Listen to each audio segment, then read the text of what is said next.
Alright, let's go. Let's go. Let's get to it. Well, let's get to it. One sec, this here, and let's go. Let's go. Alright. Alright. Alright. Oh, there we go. Alright.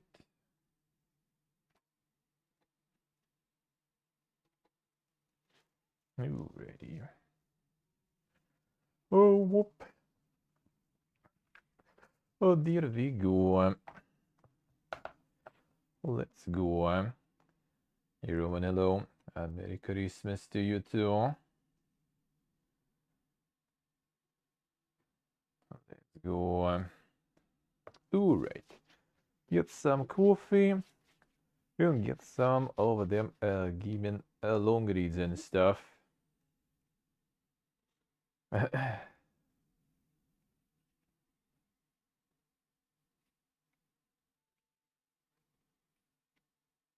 And send messages. Won't be so for some quite some time. That's kind of the same, probably gonna be like with RimWorld and everything. They know their audience, you know. And they know that people will buy it. It's probably not gonna go on sale for some time. Probably. Alright, let's go. Get that coffee. Get that coffee.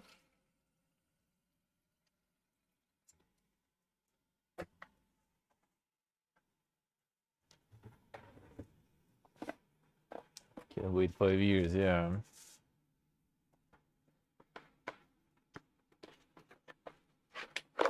There we go. There we go. What is this? What is this? Piracy. Harmonica is...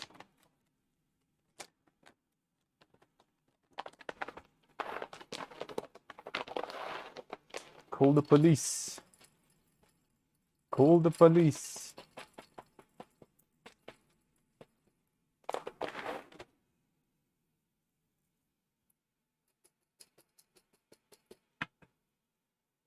Call them.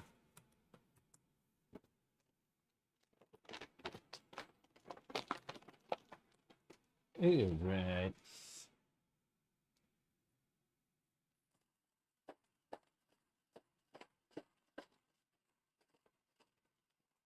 $500 the true. Well, there is no Christmas celebration, so there is no true snack really.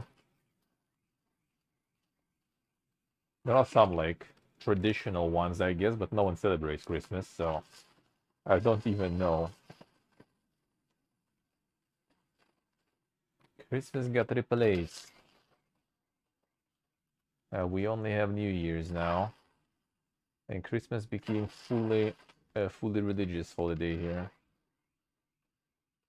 Still a day off though, and my grandma still celebrates it, so I guess we will. But Christmas here is also a different time, because the Orthodoxy.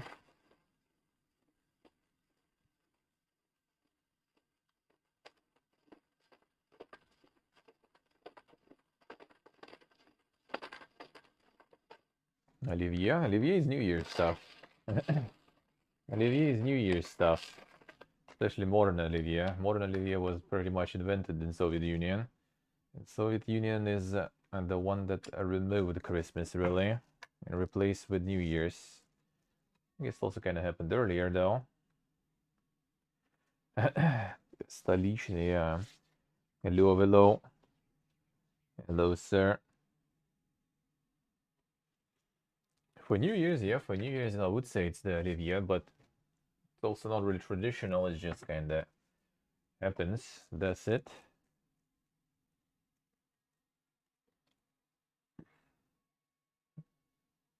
A bunch of salads, some mandarins and stuff. That's pretty much it.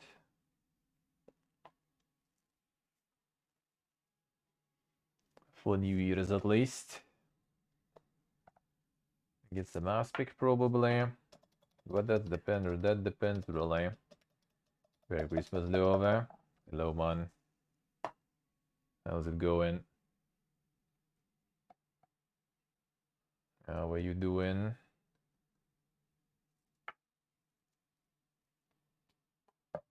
Alright, get some more of the chicory since I have it. Why not? A little bit.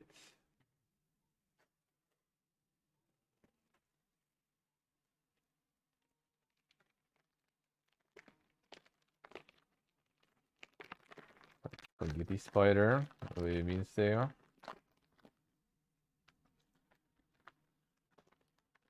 Who?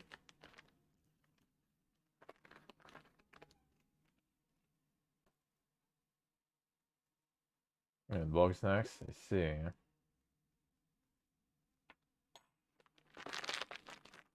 All the bug snacks going on. Doing good, love, doing good.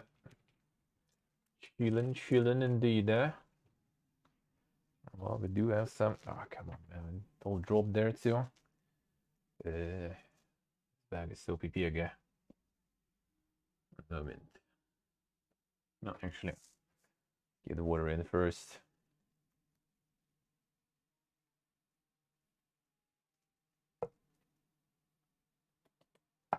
Get the water in first, then I clean it. We chillin', playing some boomer games. Classic. Around a Christmas classic. Some Heroes and Light and Magic and everything. Feels good.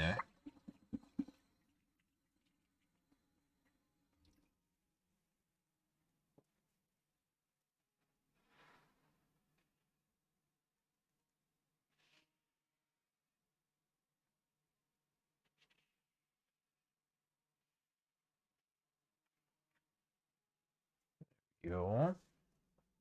That's better.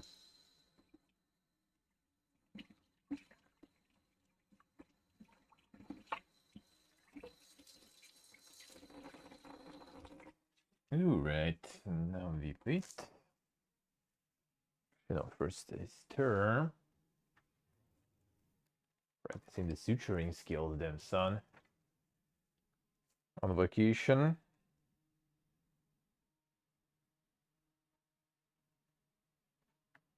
And just casually getting some practice there. I mean, it sounds good though. Sounds good. Sounds productive. Our vacation didn't start yet. You're also gonna get it closer. Probably exam session now. The exam session.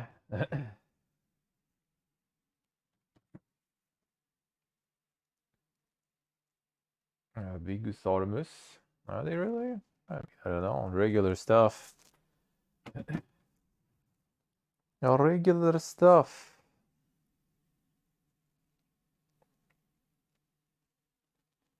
Let's see what I say.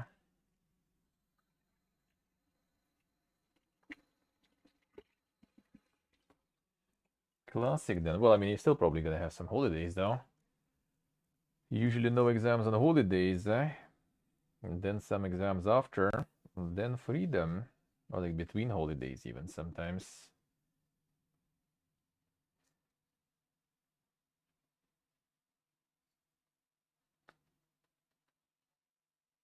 All right.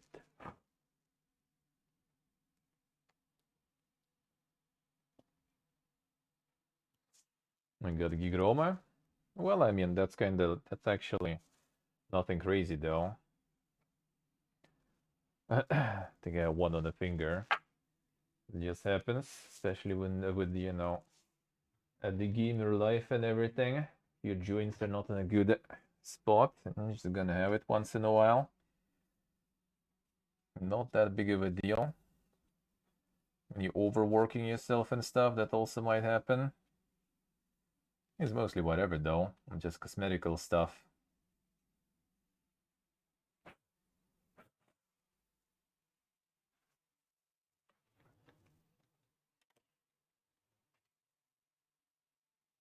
You know this, hello. And Merry Christmas, man. Merry Christmas.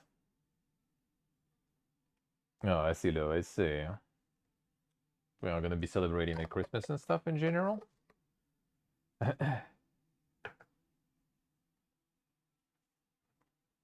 Yeah, it does happen. It does happen. If your joints are not in a good spot. You can see here this one. Kind of hard to see, but it's there. Whoop.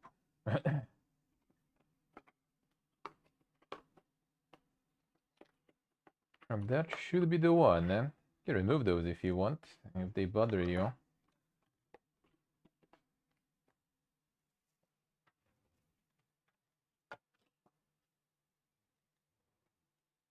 Alright. How's going on this? You're having some good holidays, man. Merry Christmas to you. Alright.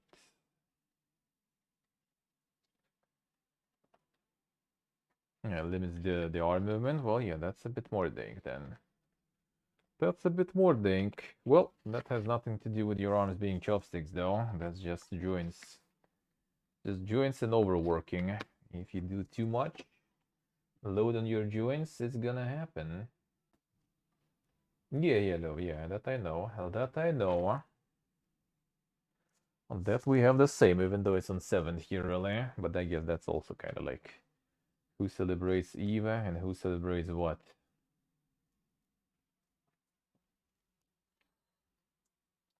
Like night between 6 and 7, really.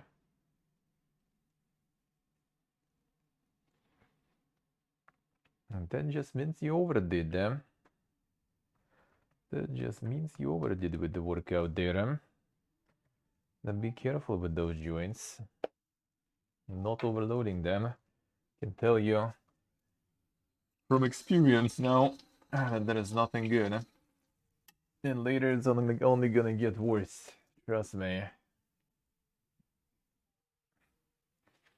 I need to check some still. I'm just waiting until they start the next wave of mobilization and everything, so I can wait that one out and then go to the doctor and stuff in peace. Should do it in like November, really. Alright, let's see.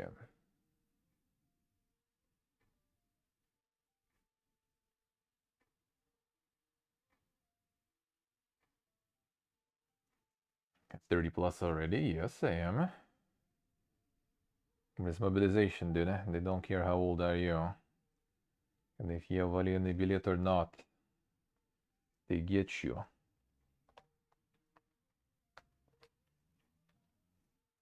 You're right, wait a second. No, not this. Did this one. See which article to get them. See what one did I say? See the zoomer indeed. Alright, let's see.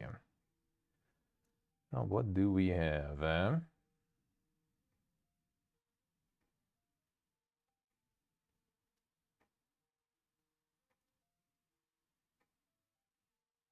Alright, I guess we can do this one.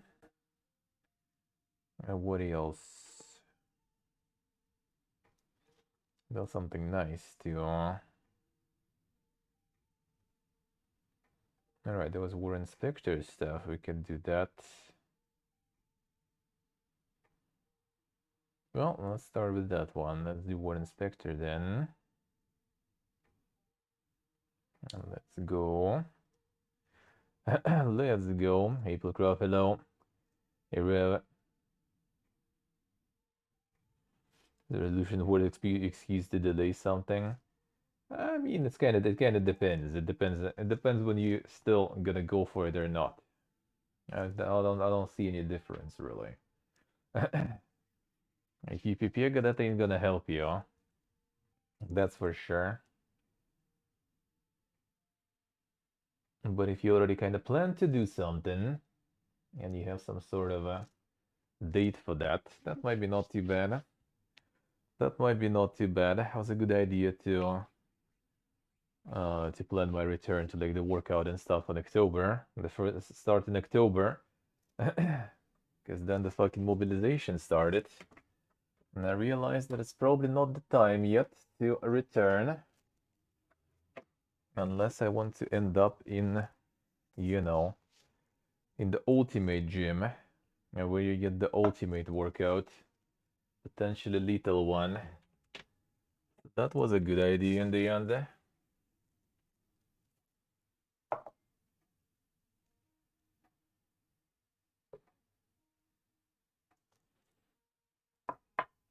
There are no reason to delay the resolutions. I mean, true. And just if you plan something in the future already, it's kind of nice to, you know, to connect it to something if you plan it anyway. It's like more not about the resolutions and more about, you know, kind of planning things. Plan things for the year and stuff. Or for a month, for example.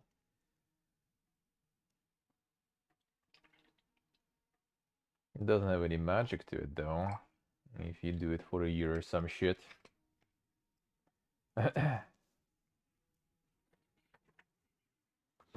Do it right away. Well, that's again, you know, speaking from the forehead mentality. Just do it. To people who delay things to the very last moment. And then it's kind of nice to set that moment, because if the moment is not set, then you just permanently delay it. It's a little bit of a mental gymnastics, you know, to actually live while UAPP delays everything. Trust me, I'm a doctor. I'm experienced in that.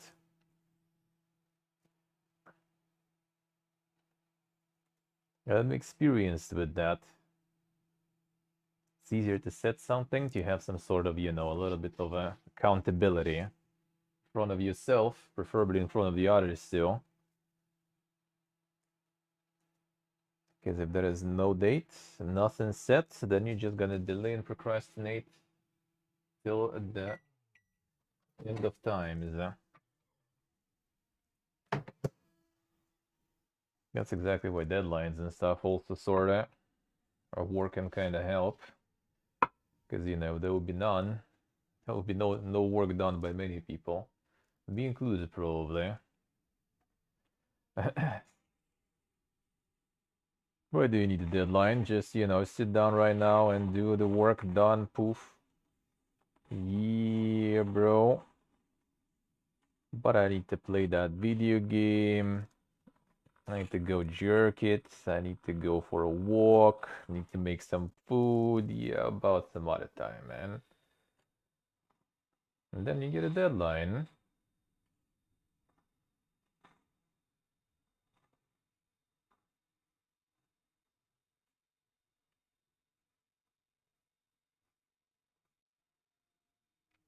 Well, it's not that the resolutions are bad. The planning is good. Resolutions are bad, I guess. But again, if you actually, you know, get yourself accountable in front of others and actually follow through, maybe you're strong enough to get accountable in front of yourself, but usually that's not good enough.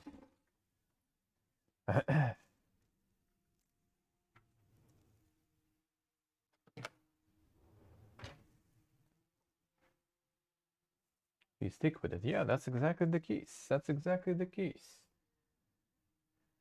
No one really does. No one really does. All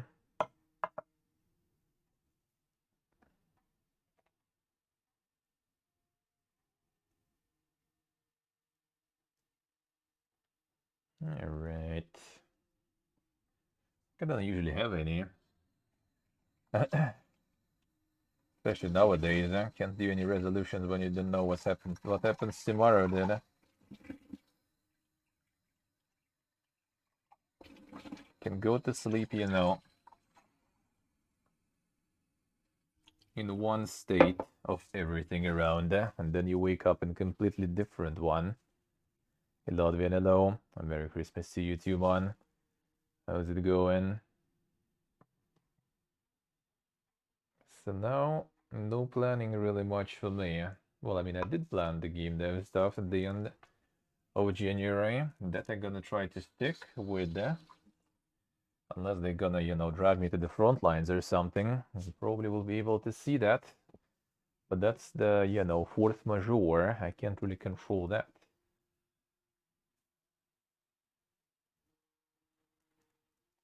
Oh, damn, Ludwig, I see. Still busy. That seems way too dank, man.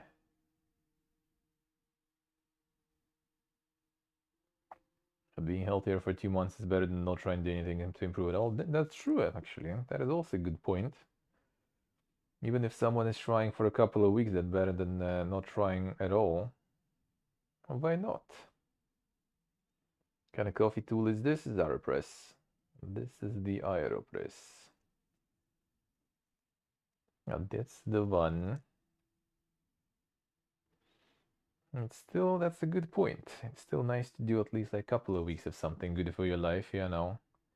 Why not? Better than nothing.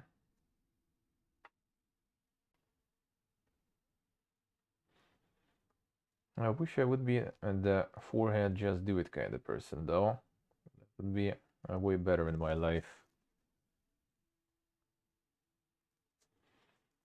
And the only thing is I'm just doing it is like streaming related. I'm kind of trying to connect more things to streaming, and then I'm kind of better at actually doing it. Well, actually workout, I guess, is also kind of good for me, quite automatic. The problem is my pass is over, and I'm not gonna get it yet, because I might just need at some point to sit home for a month or two, you know. No workout for me then. But I guess again, if it was a workout at home, which I could do, then I kind of suck at it then. And then I suck at it. It's all about going to workout. That is a bit more effective for me. I got me some nougat with hazelnuts.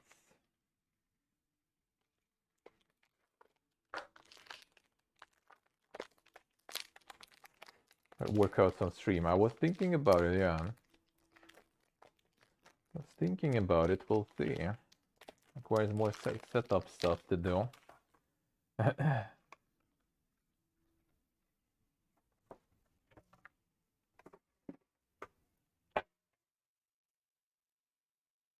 The professionals can judge me, yeah.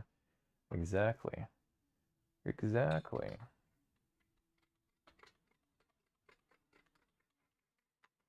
I mean, I do have the exercise bike basically, so if anything, that would be the case pretty much. But it's not even a workout. I need like swimming really. Swimming is the best gamer shit, man. It helps you against all the shrimping and stuff. Helps with the back a lot. And you quite often do need it. Now I'm not swimming for a while, and it doesn't feel that good.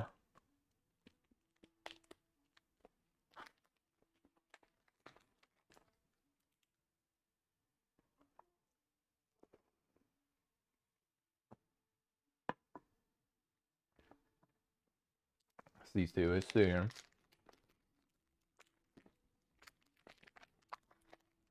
The motivation.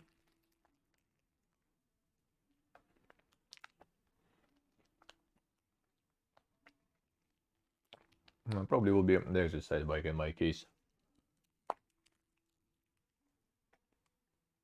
A yoga for me would be way too dank. Tell you that. Tell you that. Something weird. Ready to go.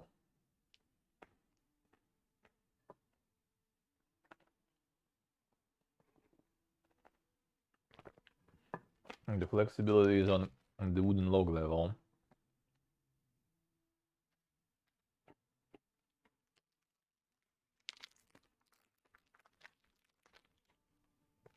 One second. I'll finish this then.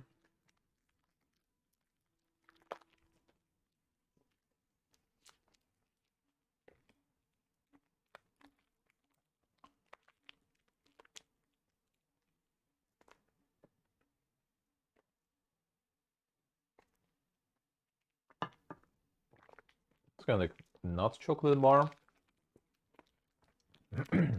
but not as extremely sweet. So that's pretty good.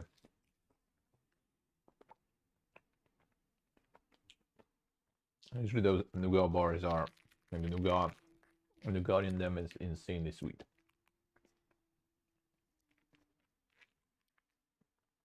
And this is kind of not that bad. Sweet too, obviously.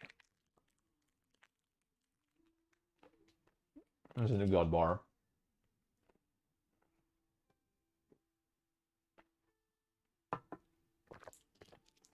And nougat with some hazelnuts. It's pretty nice.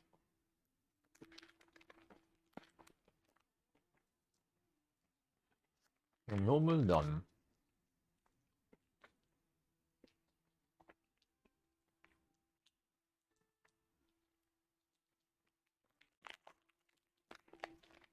There we go.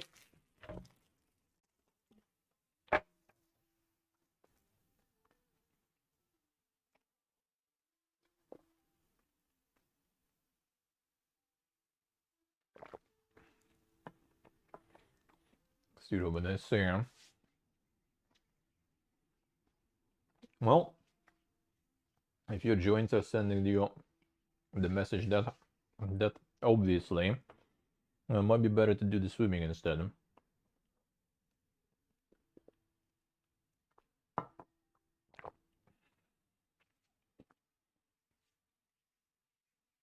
The special 1,500? Oh, I doubt it. We'll see. Doubt it. I'm not sure still even like what's gonna be for New Year's, to be honest. Friends still have no idea. So yeah, I'm not sure anything super special will be. I'm gonna do some Steam Awards, I guess, today.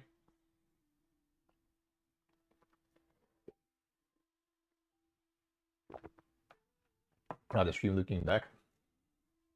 I mean, well, there will actually be some recapping, I guess, today, for example. A little bit like the year number stuff. I mean, just, remind me about some stuff and we can talk about it, sure. It's hard to remember when you like every day go through a whole bunch of that stuff. You can't really even remember something that was like, like super crazy worth mentioning because there's always some shit going on.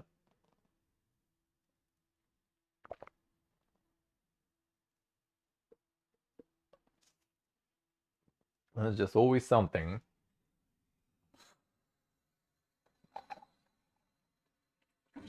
We'll look into next year though, probably. It depends how time will go today. I have some extra time today, why not?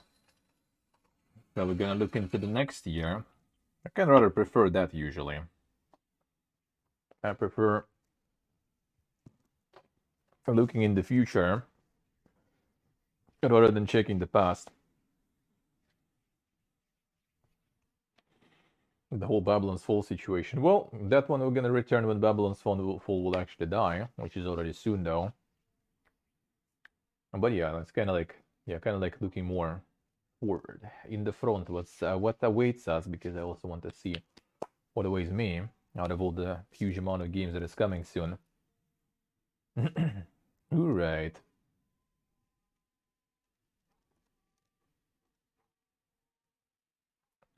Steam likes Stray so hard almost everywhere. Well, I mean, that's the user voting though, so it all gets nominated by users. They just take the votes, get like the most popular ones, and form the list out of those. That's where you nominate the games. That was like a month ago. So, that's whatever people picked after all. All right, Warren Spector, that's the guy behind a whole bunch of games. And that's the System Shock and everything. That's some classic there. The importance of one new thing. Let's see, one new thing. Success criteria comes in all shapes and sizes. This time I talk about the need to offer players something unique, something they haven't experienced before.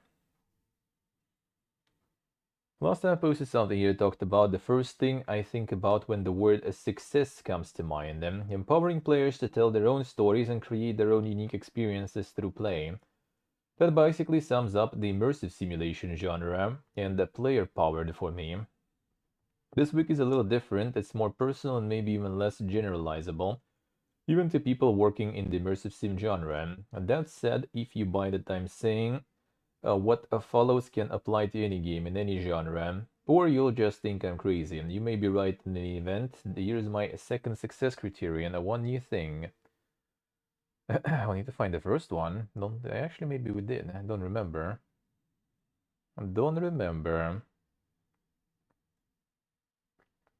Zero, but I say. A critical success criterion to me is whether I've delivered something new. One thing no one on the planet has ever seen or done before in a game. If you're just copying what others have already done, why bother? Haven't come close to doing or being everything games can do or be. If you look at games today, you see a lot of games that look and feel just like other games. Sometimes like other old games, just with prettier pictures. Now I'm not naming names, but even some of the best-selling games in the world feel like red reds. That's not good enough. We're too young a medium to assume games are a solved problem, that we've explored everything doable in a game. We have to keep searching for the unique and wonderful in our medium. Well, I mean, not false. That's not false, for sure. But the problem is that every single attempt to do something new is kind of like a risk that takes potentially years and lots of money and a lot of people involved in that risk that can be dragged down with that risk too together. That's why probably a lot of especially big corporations are not doing that anymore and just preferring to stick to the working formulas. It's already like not the art, it's just the craft now for many people. Looking back at Deus Ex, a game I worked on over 20 years ago, the team and I suddenly tried to do things that frankly a lot of people thought we were crazy to try. I have no idea how many times I heard, why don't you just make a shooter? How many people are really going to sneak? Why are you spending time and money on that? Needless to say, that was incredibly frustrating. What a lot of people then and a lot of people today didn't quite get was that at some level the most important thing we did was mash up the RPG, shooter and stealth genres. Doing that we figured would result in something that felt and would really be new and unique. Something that felt and would, something that wasn't as predictable or as coercive as a pure genre game would be. Letting players decide what their preferred genre was and supporting them in that sort of play seemed like a powerful idea. At the time, I thought that mashup approach was the most mainstream idea imaginable. I mean, if you're playing a shooter and you're not good enough, the only option is to stop playing. A ditto for stealth. If you can't sneak, you can't play. In Deus Ex and other immersive sims, if shooting is too hard for you, for example, try sneaking. If sneaking is too hard for you, try something else. Allowing players to try different playstyles would keep them playing instead of throwing their keyboard or controller across the room.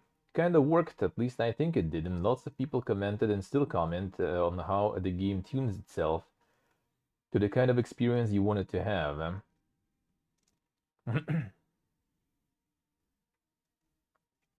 Is there really anything new anymore? I mean, I think it kind of is, though. The thing is, like, there's probably a lot of new stuff that we don't really even encounter. Like, for example, I didn't even know that Vampire Survivors wasn't even the first one with that concept. Apparently there was another mobile game that did exactly the same way earlier, but Vampire Survivors was the one that kind of hit it there, you know. We just don't see a lot of those because, yeah, that's exactly the problem. Experimenting nowadays is something for the niches, right? Kind of like with movies, right?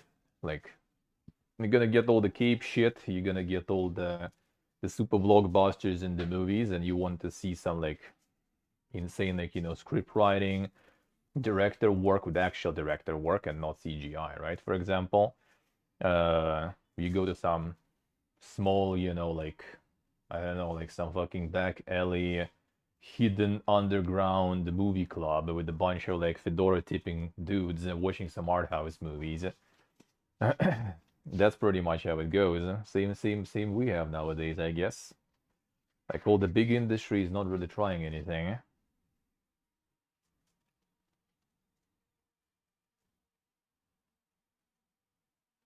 Equal me, hello. Postal game ever become not shit? No idea. Well, I mean, I think the shit is kind of like the state it wants to be, though. That's the thing.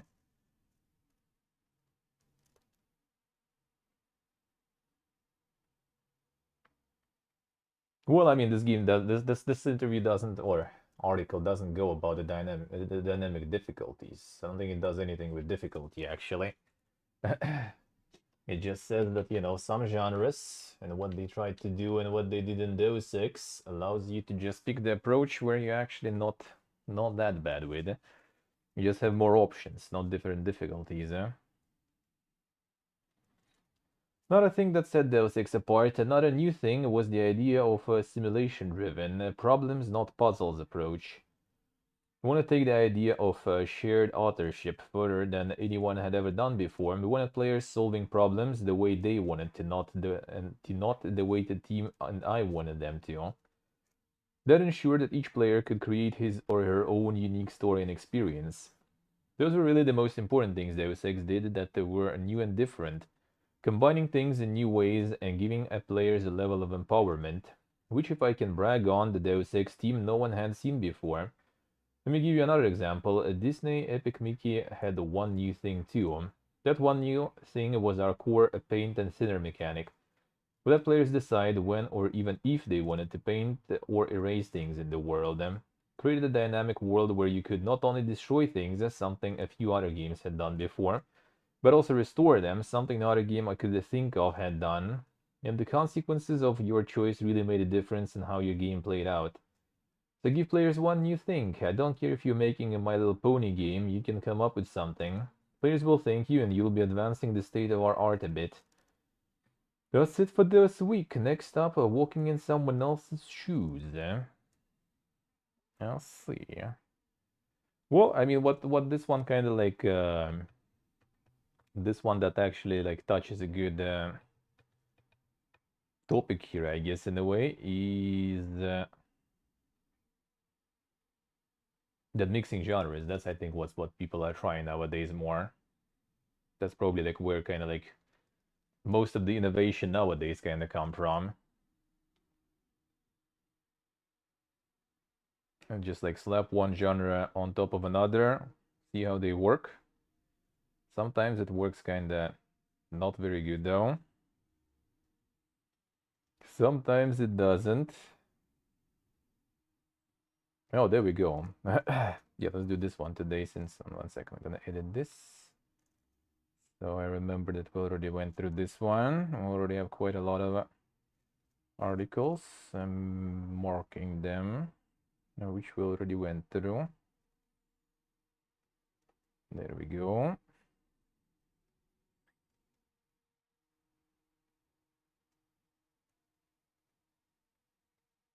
There.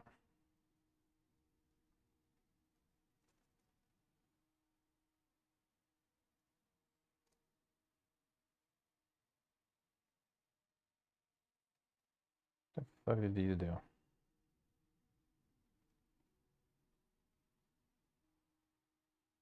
Didn't ask you to.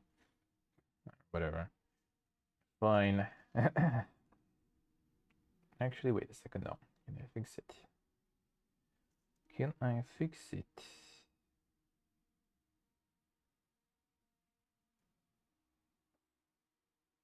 I did not fix it. Alright, whatever. This fine. Let's do this one. This one, well, the topic is kind of fresh there too.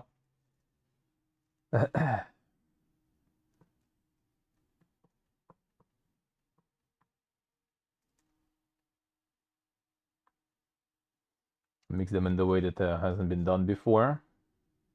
I mean, kinda, yeah. You just need to mix. Well, I mean, that's not exactly like, you know, the new stuff, though. Well, this one doesn't say about like complete innovation, right? It makes something super absolutely out of this world, but just kind of like adding a little bit of new stuff that wasn't done before.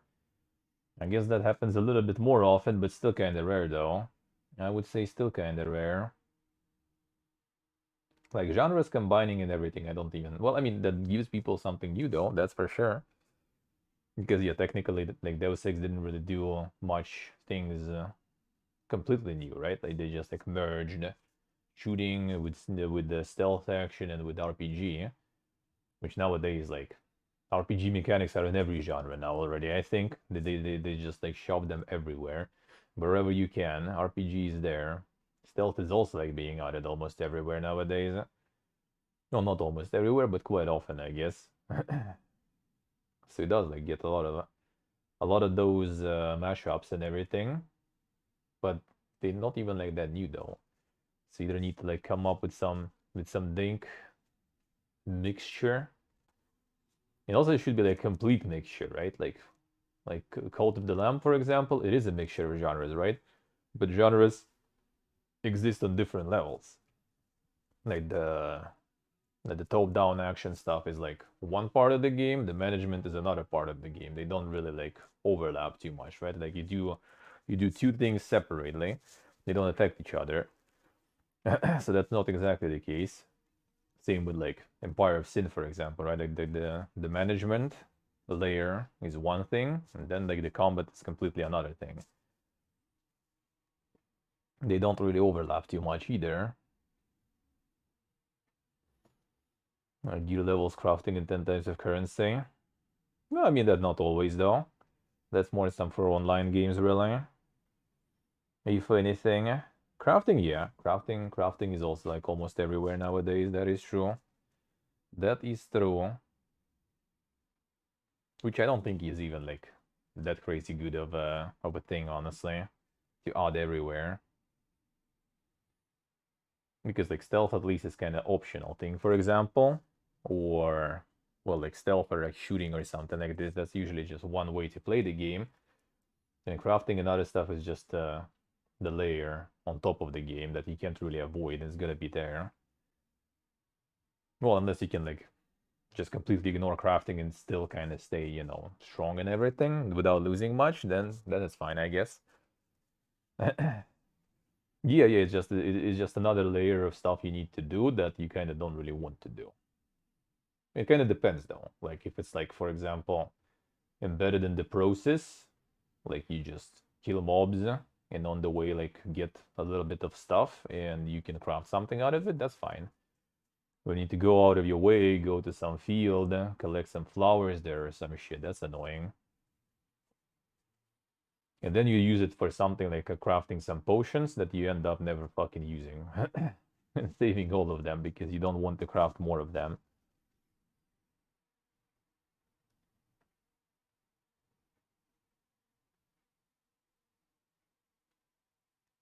If you find something secret to craft once, well, I mean, that happens like in many games, I think. I mean, we can say Souls games kind of like that too. That you craft weapons out of the boss souls, right? So, but you also just do it out of the boss soul, right? You don't need to go and craft like 50 wood, get like 10 iron to make like some spear with the boss soul or something. You know, there's some unique stuff. That's cool. I like that. Yeah, I like that. When you kind of killing a boss actually brings you not just like XP or something, but you can get more out of it. That I like. That I like. Alright, so with all the current narrative going on, this one is interesting. A deep dive, a framework for generative music and video games. The goal is to use computational creativity and generative techniques to extend the capabilities of human composers. So that's another one already. And that's another group of people who's soon gonna be probably screaming about ban the AI. They taking our jobs. Let's see. MKHPLO. The ultimate craft game. Well, the thing is, like, for example, my current playthrough, I barely touched crafting whatsoever. Like, you don't need to, really.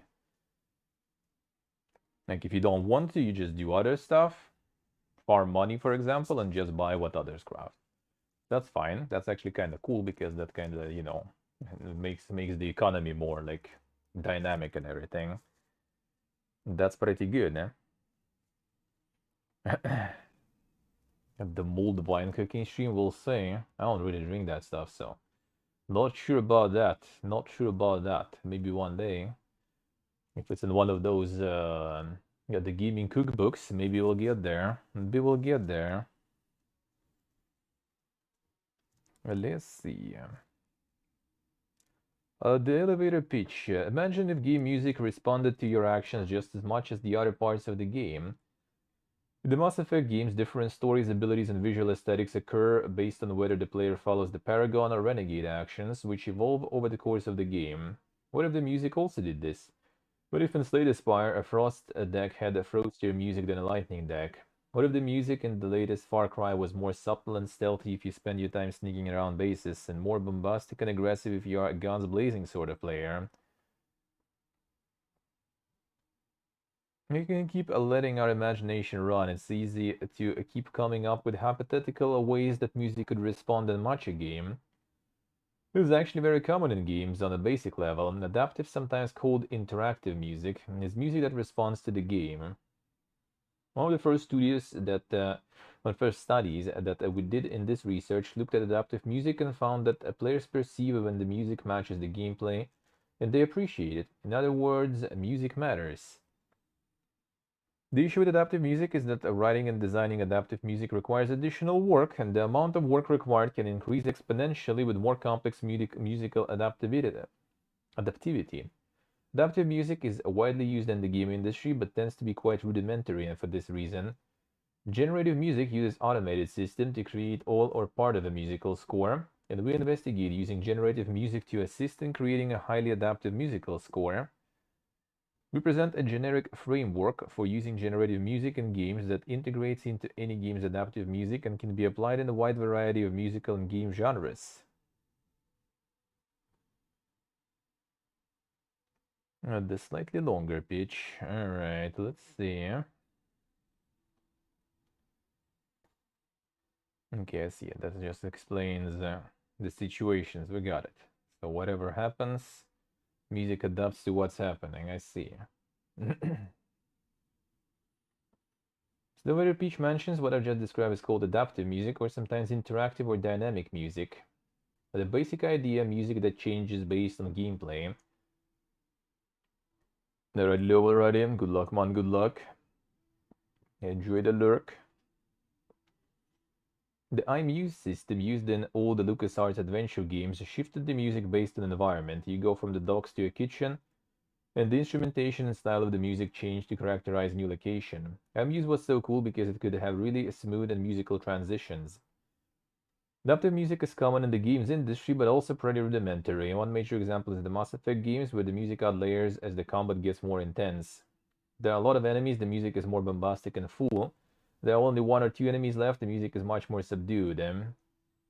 Remember Me had a cool mechanic where the music would add layers as the player grew their combo meter, getting into a groove as the player does. Yeah, like was I thinking kinda in multiple games.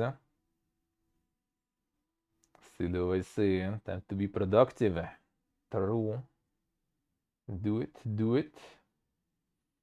Take some of the design cues for our work from 2016's Doom music system. Mick Gordon describes writing a verse-like and chorus-like structures.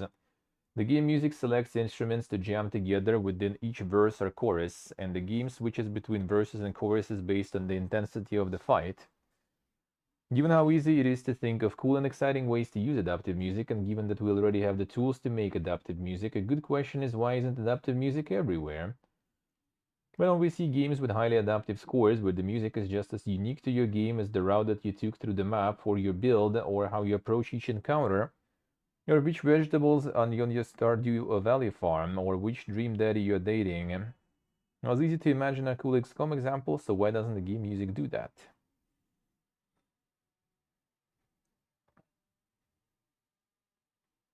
True, Andrax, so yeah. There's a decent amount of, well, I mean, yeah, there's usually just kind of like few steps though, like, right, like some calm, then a little bit like intense, and then like the super intense stuff. Like the full transit, like smooth transitions. Don't even remember really many. Even in Doom, I can't even recognize it to be like that dank. Probably because you just don't really even notice. You just get into the flow, and that's it. Yeah, two main issues. One is that we want music to match the gameplay events. We need to be able to tell the future a little bit. Music has a mostly linear relationship with time. Music occurs over time, and we're used to hearing it change over time in particular ways. While in gameplay, the player might be able to switch easily from sniping around the edge of the map to diving into the action. Changes in music require some more setup. This is an issue for adaptive music because if we want music that really lets loose when the player does something cool, then let loose part needs to be set up ahead of time, or it risks feeling sudden and shocking. True.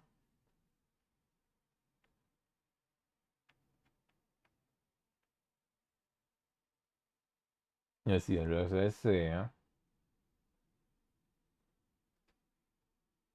The other issue is that they have music that can change between methodical and aggressive, a music that sounds different if you're flanking versus you're being flanked, or a score that can be adapted seamlessly between concepts like Frosty and Lightning Game. Someone is going to need to write all that music. True. Yes, Stealth and Discovered. That is indeed a lot of music. The ultimately big reason that we don't have cool adaptive music everywhere is just economics. Ask any economical professor and they'll give you the definition of economics, something like the study of the distribution of scarce resources. In this case, our scarce resources either composer's time or music budget, and in the games industry currently, these resources are very, very scarce. You're gonna get all the expensive actors there.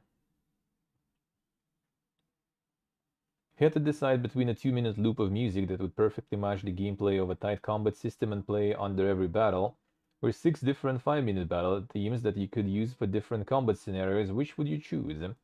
Would you rather have a one piece of music that grows with your life simulator farm and changing elements of itself depending on the crops and layout, or would you like 2 pieces of music per season that captured the vibe of those seasons? Adaptive music is cool and it matters to the player experience, but it would require higher music budgets or some reductions of the music elsewhere. On the other hand, using linear pieces allows you to really focus on writing the music to match the overall game experience rather than specific moment-to-moment changes. And then the game plan. That's gonna be expensive right there. So I'm going to share a little industry secret. It's common across a lot of music industries for people other than the credited composer to write music for something. This happens in film, this happens in games. Mozart did it for classical music. Assistant composers, orchestrators, ghostwriters, it takes a whole team to produce the extremely refined product of industrial music. This is without even mentioning the performers themselves, who interpret the written score into the music itself. A generative music or procedural music is music that is created with some degree of systemic automation. In other words, it's music where a machine does the composing, a system composing, orchestrating, arranging, and or performing. Research focuses on using computer-assisted composition to create adaptive music by partially automating musical composition that would otherwise require additional people, time, and or money. For this work, we use the multi-track music machine, which is a transformer model. It's an 8-bar model via a Google Colab. Oh yeah, that's already like the AI stuff, I think. Expand a highly adaptive but very short musical score. There's a whole host of features, but the one that we use is a bar in painting. You have a piece of music and have it generate new parts for some of the instruments, which will fit with what the other instruments are playing. In other words, we basically say, here's a clip of music, can you give me 4 different piano parts and 4 different guitar solos that could play with this clip instead of what's written? You can do this with any selection of instruments. We could generate a drum part, a saxophone part, and a bassoon part that could play under a given guitar solo if we wanted to. Damn, son is already going that hard. Haven't heard about that yet. Actually, haven't seen that yet. Not surprised though, really, that like there is already the composing AI and stuff too.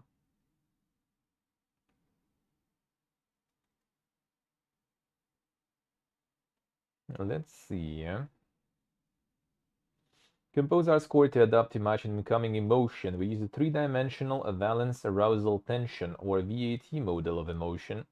Basically, valence is the pleasantness, unpleasantness of an emotion, arousal is the level of activity or energy, and tension arises when the emotion concerns a prospective or future event. The VAT model is useful for both games and music. Hater Mask, hello. Hello, sir, how are you doing? Valence arousal describe an emotional reaction to things as they occur. Intention lets us model through time, modeling anticipation and resolution. We compose an adaptive score that can adapt in these three dimensions simultaneously and independently. The score has 27 manually composed variations, each of which is written to express a particular emotion. This amount of adaptivity makes writing large amounts of music unfeasible, so we use MMM to create additional musical content that expresses the same adaptivity as the composed score. See, the boss guys say, the schedule is going, is moving, I see.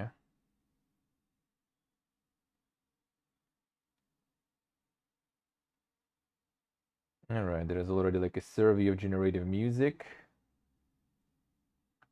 The academic research. Various generative music systems have been created by researchers already, alright. So there's multiple ones still.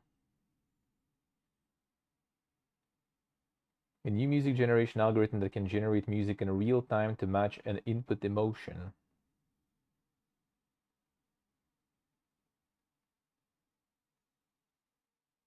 Okay, I guess that's not even like... I guess not all of it is even like the AI stuff fully, because yeah, it seems like the earliest example of generated music in games comes from 1984's Ball Blazer, which used a technique that was later called riffology.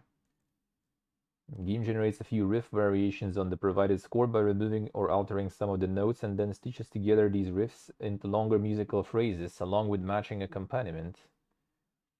Simple but effective use of generated music in games.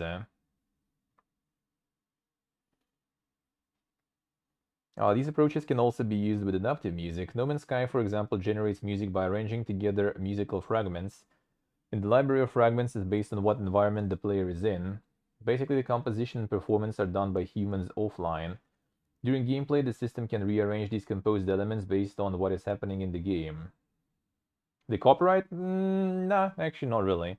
Well, I mean, it depends. If you produce the full soundtrack from the AI, yeah. But that just says about, just producing like the main score, and then you just like load it in the algorithm that just creates like a whole bunch of different varieties of it. So that's a bit different. That's a bit different.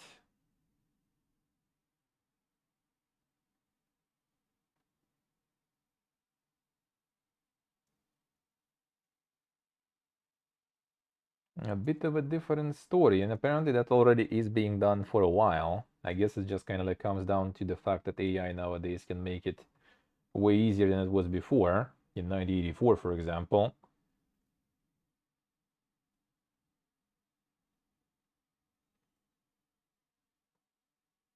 And there are benefits of using that approach to the generative music. It does surprisingly little to solve any of the issues with adaptive music.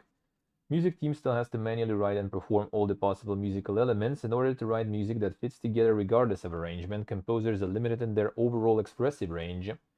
Highest energy music has to be able to transition to the lowest energy music at any time without sounding jarring. Then the musical difference between the two clips will be somewhat limited. Term alike for this is 10,000 bowls of oatmeal problem.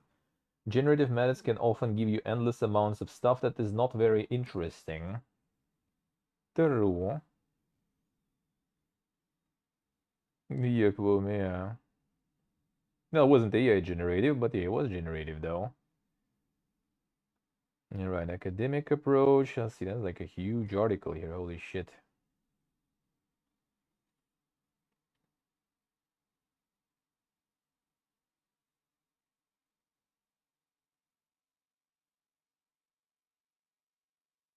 Let's see.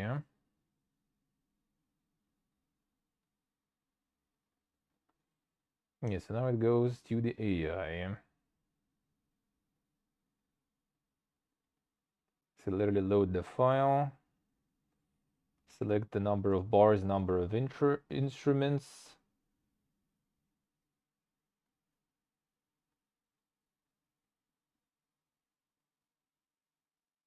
And it's gonna be replacing some. All right. So you don't like set some sort of like line into it. You just load the music and it just does things there. That's pretty much how it is. That's pretty much how it is. I'll see. Hey, William, hello.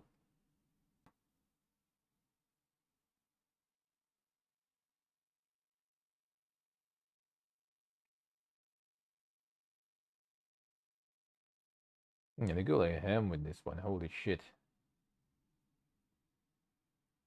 There's like the full research stuff there on this. All right. The composed score.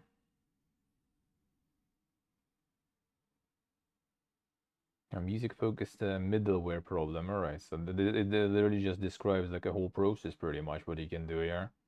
Quite impressive, huh? And the whole book there, yeah. I just want to see like what's the some sort of example of this stuff, really. That would be nice to see.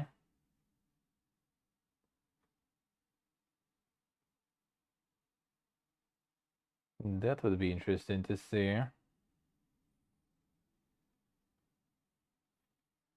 Yeah, it's like the whole PhD thesis here or something.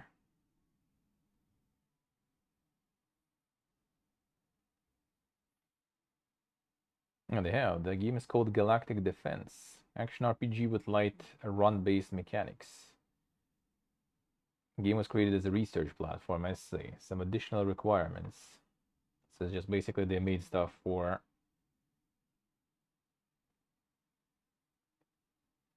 the testing of this stuff. Well, the game is spent in combat. Use highly abstracted third-person action game combat mechanics in the vein of 1010-120 Soulsborne's. Single spaceship in a fight against single opponent spaceship. Players not taking any action, they automatically block incoming attacks, which drains their recharging shield resource. Let's see. Yes, yeah. Well, I mean, if it's just kind of like for your academic work, I guess that kind of works. They maybe not even gonna release it or something. I don't know. Not sure. Yeah, that's like a whole bunch of stuff. Holy shit. Yeah, like perceiving the real-time emotion and then adapting your score to that. And that indeed sounds quite dank. So what did they get in the end, though? A generic production pipeline for using a computer-assisted adaptive score that fully integrates into contemporary design tools and processes. Leveraging a generative co-creation approach to provide additional variety. Implement this pipeline into a game, creating a highly adaptive score with limited musical variety, extended with the AI. Then we evaluate it and it all works. To sum up the main motivation behind our approach, we're looking to use computational creativity. That's how it's called, by the way. Now we have the smart way to say it. The computational creativity and generative techniques to extend the capabilities of human composers. Exactly. Now you can use the same words basically for like the regular art too. The computational creativity and generative techniques to extend the capabilities of human artists. Done. It's not supposed to replace you. It's just extending your capabilities, bro.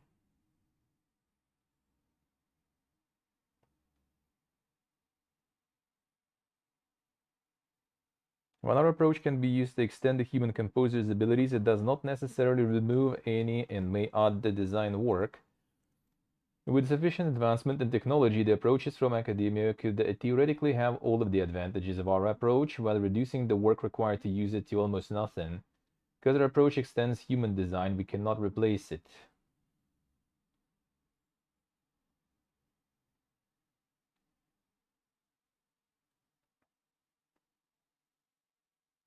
Let's see.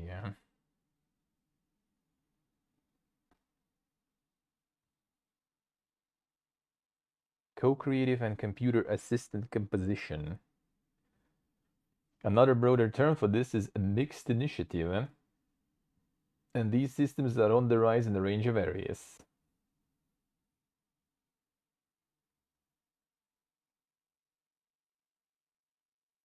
And that's how it goes if you go if you do some smart terms there and everything. Yeah, now the composition also. The composers also come into this, so it seems like. And they're not the last probably too. More and more stuff. I feel if anything is kind of like the hardest part here probably is just to kind of like try to gauge the emotion and predict properly what kind of emotion, what kind of track you need to load for that. That's probably the worst part, the hardest part really. Alright. Let's get back to the PC. Can replace 100%. I mean, this one is like different because it you just like you need to load some sort of input and then it creates variation. Can it generate the input too? I guess that's possible nowadays. Will it be good? Will it be cohesive? You know, will you be able to generate good amount of stuff that will sound kind of the same and properly? That's already more complicated.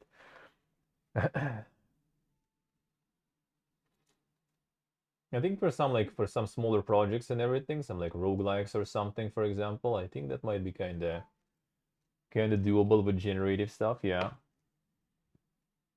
Do you agree with that? I mean, again, like I don't think even that's really a bad thing, as long as it's properly controlled and regulated.